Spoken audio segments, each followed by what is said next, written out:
1991.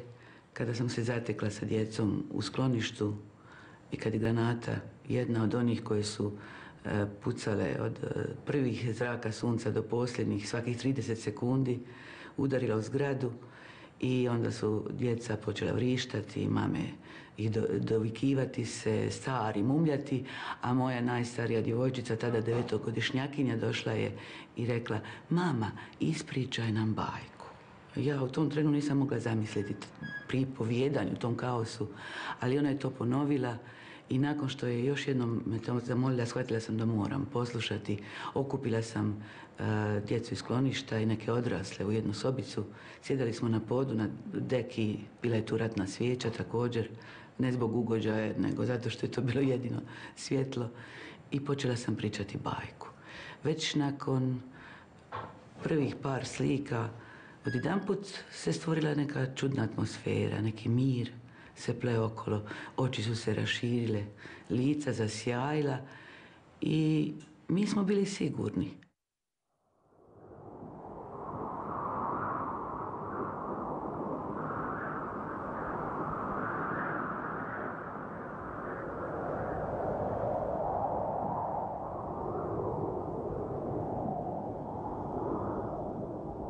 I za 9 puta 9 gora, i za 9 puta 9 mora ima jedna mala, mala, mala zemlja. U toj maloj, maloj, maloj zemlji raste jedno stablo jabuke. Lišće mu od srebra, a plodovi od zlata. Ispod tog malog stabla jabuke živi jedna maca. Ona se svakog dana penje uz stablo i dok se penje, pjeva. A kad se spušta, priča bajke. Tako sam i ja ovu bajku čula od nje.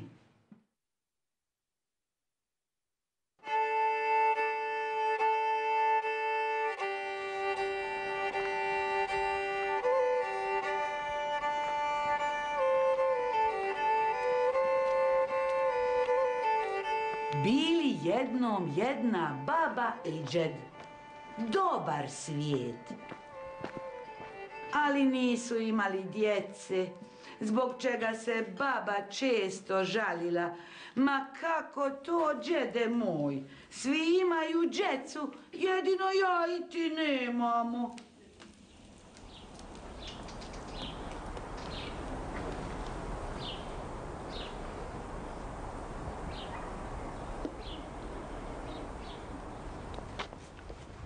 Jednom tako bili u poju i baba ugleda bus ruzmarina kako cvate, te reče: ma vidi, džede, kako ovaj bus ruzmarina lijepo cavti, a da rodim barem bus ruzmarina, imala bi nekog.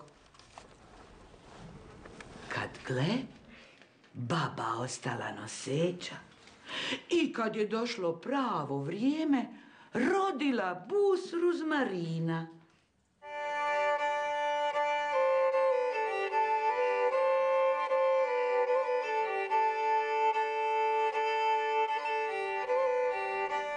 Usadila ga u grastu, stavila grastu na prozor i lijepo se o njemu brinula.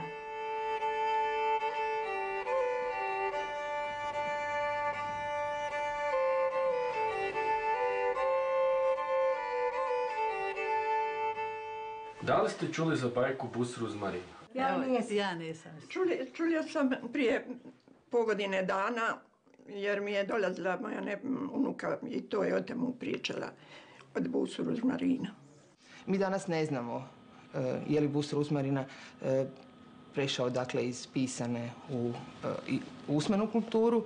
To ne možemo potvrditi, možda bismo mogli na tim dubljim arhivskim istraživanjima, ali ono što znamo tko je Maj Bošković Stuli govorio tu bajku 54. godine.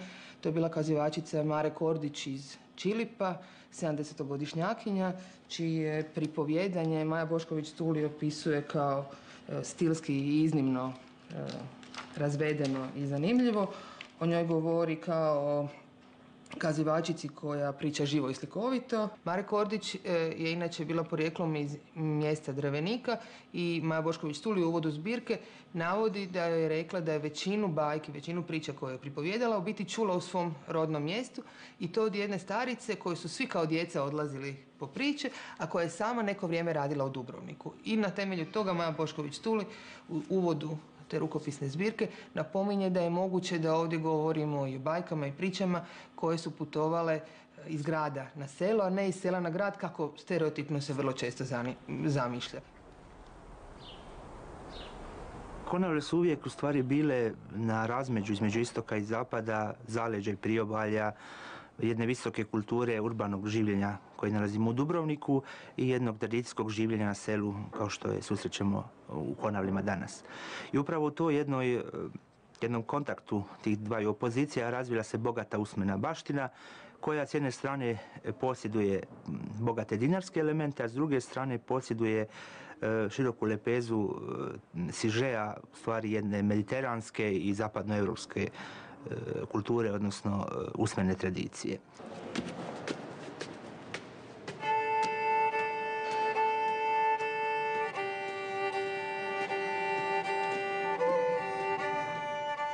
A preko puta kuće babe i džeda bio jedan dvor.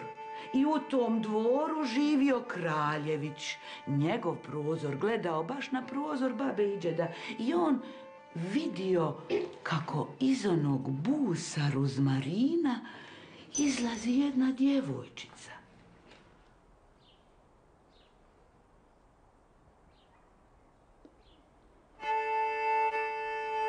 Pa poželio da bude uvijek blizu njega. Pošao kod babe i džeda i rekao: prodajte mi taj bus ruzmarina, jako mi se sviđa. Ma ko ćemo prodat, rekoše baba i džed. To nam je rod rođeni, ne možemo to prodat. Ma dajte mi, molim vas, ajde mi ga onda poklonite, molim vas, ja ga tako želim. Brinut ću se ja za nj dobro i stavit ću ga na prozor, pa ćete ga i vi moći gledat. Obećao Kraljević i baba i džed pristali. Dali mu onaj bus ruzmarina, a Kraljević ga odnio u svoju sobu i stavio na prozor.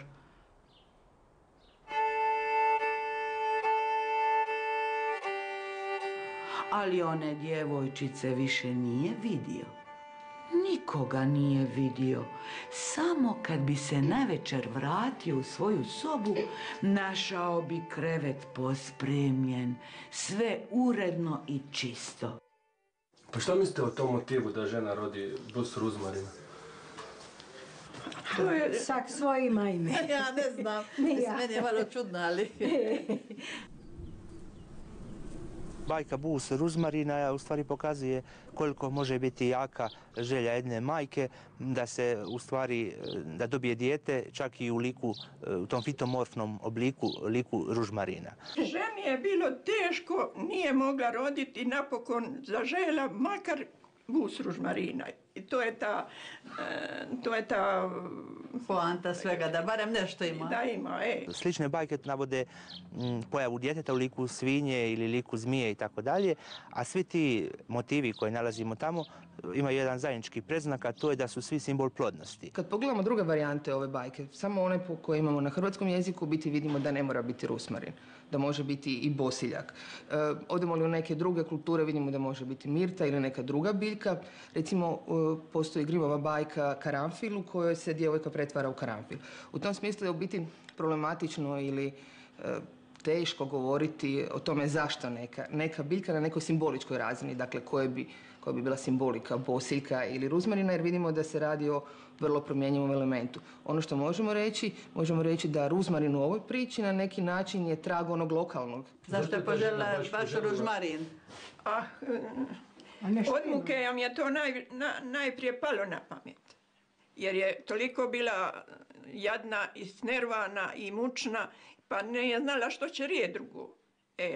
Nije mogla osloviti ni životinju, ni mačku, ni ne zna što, nego je, daj mi Bože, makar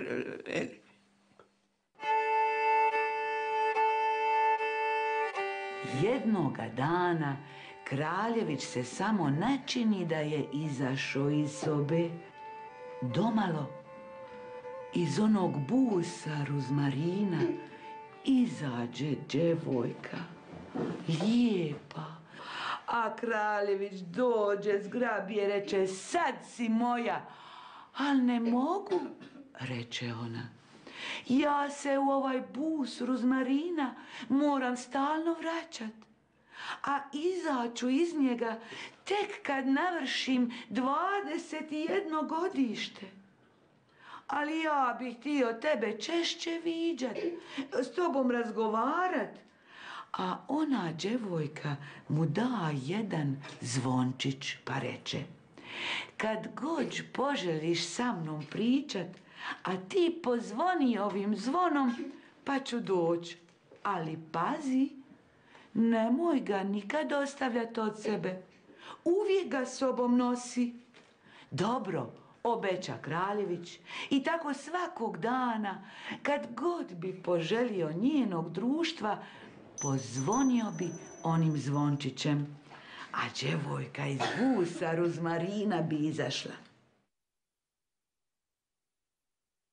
Djevojka koju se navodi u bajci o Ruzmarinu je, kažem, djevojka koja je ima svoje parnjake u pričama o Palčici, Palčiću, djetetu koje je rođeno u listu kupusa i tako dalje, ali naravno to je zapadnoevropska tradicija i u njoj je sasvim sigurno da ta djevojka predstavlja vilu. Na nekoj sasvim uopćenoj razini ovu bajku mogli smo gledati kao bajku o rastancima. Dakle, ne samo rastanku roditelja od djeteta, nego i rastanku ljubavnika i ljubavnice žene i supruga. Upravo je rastanak, to jest odlazak iz kuće, općenito mjesto u kojem se pokreće bajka.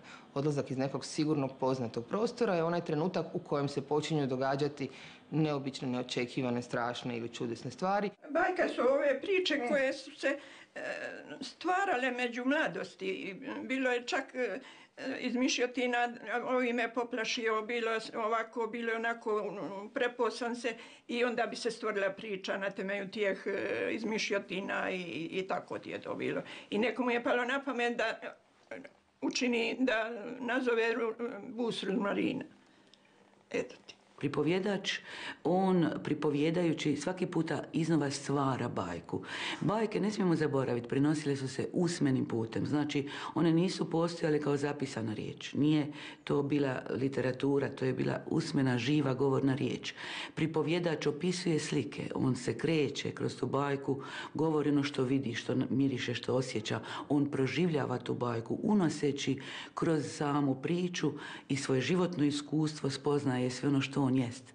Tako da je zapravo jedna te ista priča koju ćete čuti od mladog pripovjedača ili od nekog starog, posve drugačije zvuči.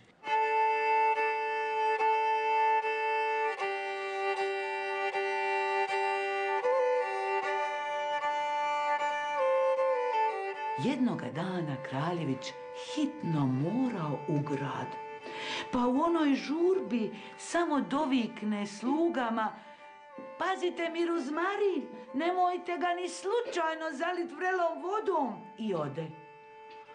A na tavolinu zaboravi onaj zvončić. Te kad su sluge ušle u sobu, gurnule tavolina, a onaj zvončić pao na tle i zazvonio. A djevojčica izašla iz busa ruzmarina, te sluge na nju navale: što? Ko si ti? Te udri po njoj, i po glavi, i po leđima, i po nogama. Jedva se na jedvite jade uspjela uvući natrag u onaj ruzmarin. U bajci je na dijelu vrlo često i motivacija i etika koja nije logična ili nije bliska našem svijetu. To je logika svijeta bajke, to je etika svijeta bajke, koju prihvaćamo kad čitamo bajku kao bajku, kad ne razmišljamo o njezinim odnosima prema realnim motivacijama i našem poimanju psihološkog razvoja i tako dalje, nego kad prihvaćamo kao stvarnost bajke, onda to funkcionira. Počnemo li se pitati u bajci zašto netko nekako postupa, u biti vrlo lako uđemo u slijepu ulicu. O tome bi mi mogli razgovarati svakog dana, jedno mjesec dana, po 3 sata. Razgovarati, razmišljati, dovijati se i tako dalje. I koliko god toga bismo otkrili, ne bi otkrili sve. U zbirci Srpske narodne pripovjetke Vuka Stefanovića Karadžića iz 1853. godine objavljena je bajka Sunčeva majka, koja se temelji na zapisu Vuka Vrčevića iz Boke Kotorske. Radi se o varijanti bajke Bus Ruzmarina, koja ima i neke svoje dakako specifičnosti. Prva specifičnost u odnosu ili mjesto razlike u odnosu na Bus Ruzmarina bila bi ta da ovdje ne govorimo o Ruzmarinu, nego o Bosiljku iz kojeg izlazi djevojka prekrasne zlatne kose. A neka druga specifičnost koja se može sad istaknuti je da djevojka zlatne kose ne stradava ovdje od sluga, nego od 2 ljubomornih djevojki koje bi također htjele biti mile princu, to je carevom sinu. One izmame djevojku iz Bosiljka i onda je ne samo pretuku, nego i ubiju, dapače odsjeku je glavu, a djevojka krene lutati u planine i tamo sretne jednu baku koja se poslije pokazuje kao Sunčeva majka, koja zalječi nju, koja digne iz mrtvih. Pa naše bajke su posebne, vrlo su jednostavne, ali zato u sebi imaju puno više nego mnoge druge bajke koje nisu tako jednostavne, ali imaju iza tih riječi, iza onih događaja, iza tih simbola ima puno više toga.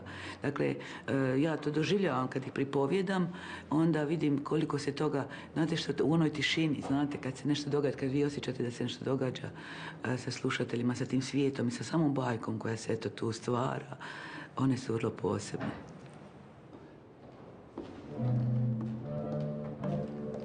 Kad se Kraljević vratio doma, otrčao je odmah u svoju sobu kad ima što i vidjet. Onaj bus Ruzmarina stao venut, sušit se. Pojuri do slugu i reče: "Zalili ste mi Ruzmarin vrelom vodom." "Nismo," rekoše, "nismo." A otrči on natrag, nađe onaj zvončić i zazvoni. No, nitko se ne pojavi. Zazvoni on drugi put.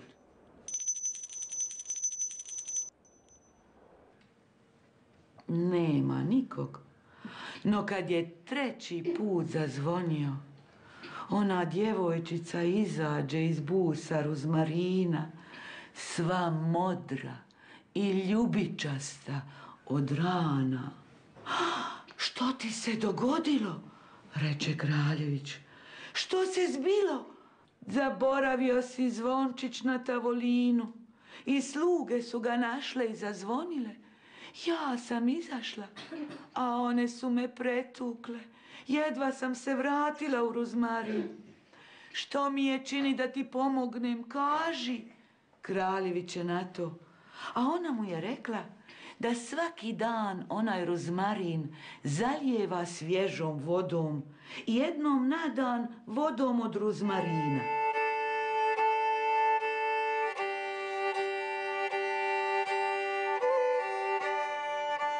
A to je Ruzmarin koji se kišao. Zakišavao se u vodu i ta voda je bila ljekovita. I ona imala svoju neku učinkovitost vraćanja od mrtvih, ono što se kaže. Vjerojatno i onda je on zalijevao s tom vodom da bi se ona oživila i vratila. Uvijek je bilo Ruzmarina, ako ne u svakoj kući. Ma bilo je baš u svakom kući. U svakoj kući uvijek. Jer je se služilo Ruzmarinom, najviše se služilo pečenju i ribi. Morinja ribu s Ruzmarinom i takve stvari. On vam je za srce, za vodu oko srca, za sve dišne puteve. A onda recimo grlo kad vas boli, pa krkoćete, ono stavite u grlo, pa klokoćete da vam ispere grlo. A za želudac, jetru, za sve te unutarnje organe je on jako dobar lijek. Išali bi u rakiju pa bi se mazali protiv reuma. Jes, to u rakiju, ja sam to pravila. To bude crno, što više stoji se boji. To je tako učinkovito. Ja znam kad je moga muža koljeno bolio, ja nisam 2 puta stavila, njemu je bol nestao.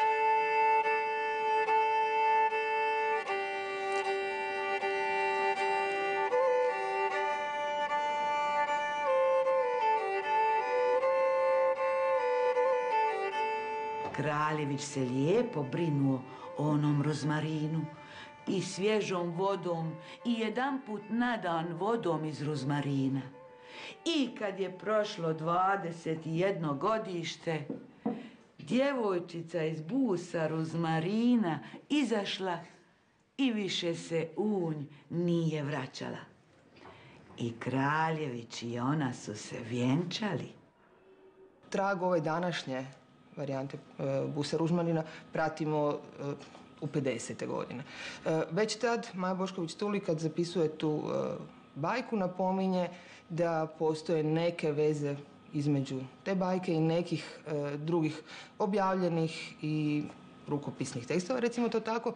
Naime, bajka Bus rozmarina je vrlo srodna jednoj bajci iz poznate zbirke Pentameron, jednog napolitanskog poznatog pisca baroknog.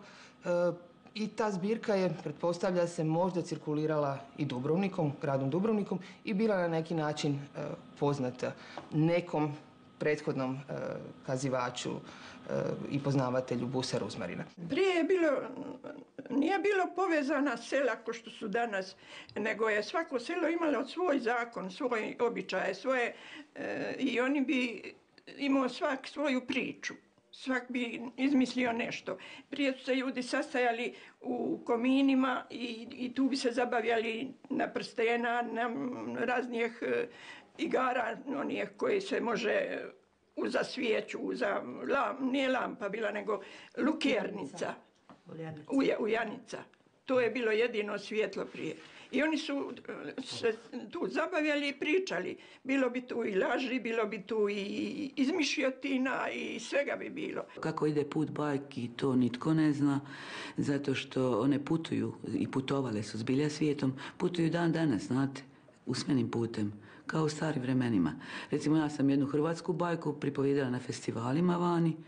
Neki pripovedači su me molili za dopuštenje da oni uzmu to u svoj repertoar. Ja sam dopustila jer ja volim kada bajke putuju.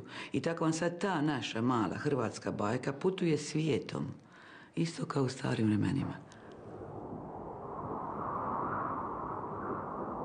Poletio soko ptica iznad planine, iznad planine. I donio domaćinu kitu masline, kitu masline. Doletio na one dvore gdje je veselje, gdje je veselje. Što je žamor u one dvore, koje veselje, koje veselje. Ovo čača sina ženi, pa se veseli, pa se veseli.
A pozvali su k sebi onu babu i džeda da žive s njima na dvoru. I živjeli dugo, dugo, sretno i veselo. A ako nisu umrli, žive još i danas. Čiča miča, gotova je priča, tko se priče sjeća, pratit će ga sreća.